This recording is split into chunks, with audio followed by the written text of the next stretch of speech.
हे जे लिंबू सम्राट आहेत शिंदे गटात सगळे, लिंबू मिरची, माझ्या असं कानावर आलेलं आहे की BJPच्या अंतस्थ गटामध्ये अशी चर्चा आहे की त्या बाहेरच्या लॉनमध्ये काहीतरी खोदकाम करून कामाख्या देवावरून आलेल्या रेड्याची शिंग पुरली आहेत वर्षा बांगल्यावर.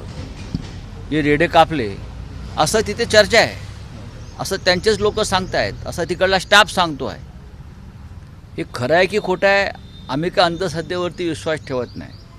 आम्ही अंधश्रद्धा निर्मूलन कायदा मानणारे लोक आहोत. पण ह्या चर्चा आहेत की कामाख्या मंदिरात जे काय रेडे कटिंग झालं, इथून काही मंत्रलेली शिंग आणली म्हणजे काही लोकांनी, आणि ती तिकडे पुरली आहेत की हे मुख्यमंत्रीपद कोणाकडे टिकू नये दुसऱ्या माणसाकडे.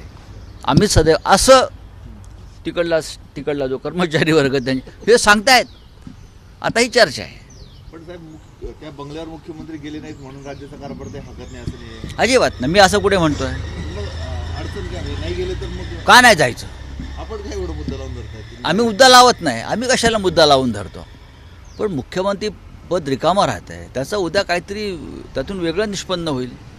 राज्याच्या मुख्यमंत्रीपदाचं अधिकृत निवासस्थान आहे, प्रतिष्ठेचा विषय आहे. नक्की तिथे काय घडलं आहे, काय झालं आहे, कोणामुळे झालं आहे, मुख्यमंत्र्यांच्या मनात काय भीती आहे, बरं काय ते का अस्थिर आणि अस्वस्थ आहेत, हे महाराष्ट्राला समजायला पाहिजे ना. मुख्यमंत्री काम करत आहेत, आम्ही कुठे म्हणतो नाही करत.